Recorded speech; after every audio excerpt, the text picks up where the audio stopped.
আসসালামু আলাইকুম ভিউয়ার্স, আপনারা দেখতে পাচ্ছেন এটি একটি 4 পাখাওয়ালা কনিয়ন কোম্পানির একটি ফ্যান।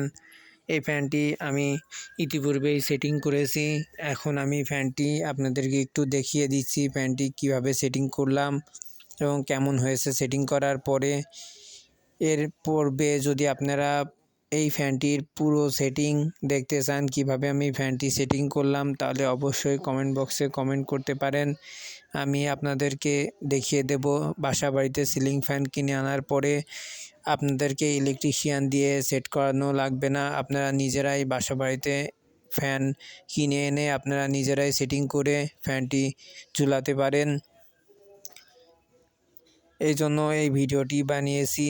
এবং আপনারা যদি ফ্যানটির ফুল সেটিং দেখতে চান তাহলে অবশ্যই কমেন্ট বক্সে কমেন্ট করবেন এবং ভিডিওটি যদি ভালো লাগে লাইক, কমেন্ট, শেয়ার এবং সাবস্ক্রাইব করে আমাকে এরকম গুরুত্বপূর্ণ ভিডিও বানানোর জন্য উৎসাহ দেবেন। এই ভিডিওতে একটি গুরুত্বপূর্ণ টিপ শেয়ার করব। এটি হলো, আপনারা যখন এই ফ্যানটি যখন পুরাতন হয়ে যাবে বা পুরনো ফ্যান আপনাদের বাসায় থাকতে পারে, ফ্যানটিতে যখন ক্যাপাসিটার পরিবর্তন করবেন তখন অবশ্যই এখানে যেভাবে সংযোগ করা আছে আপনারা এই সংযোগটি প্রয়োজনে ভুলে যেতে পারেন। খুলে ফেলার পরে প্রয়োজনে আপনারা স্মার্টফোন দিয়ে ছবি তুলে নিতে পারেন। এবং ফ্যানের মধ্যে দুইটি কয়েল থাকে, স্টার্টিং কয়েল এবং রানিং কয়েল।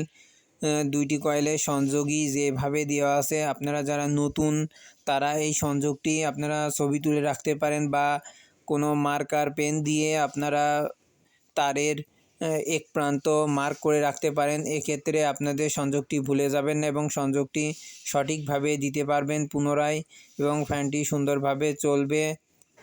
ভিউয়ার্স, আপনাদের যদি ভিডিওটি ভালো লাগে আপনার অন্য বন্ধুদের সাথে ভিডিওটি শেয়ার করতে পারেন।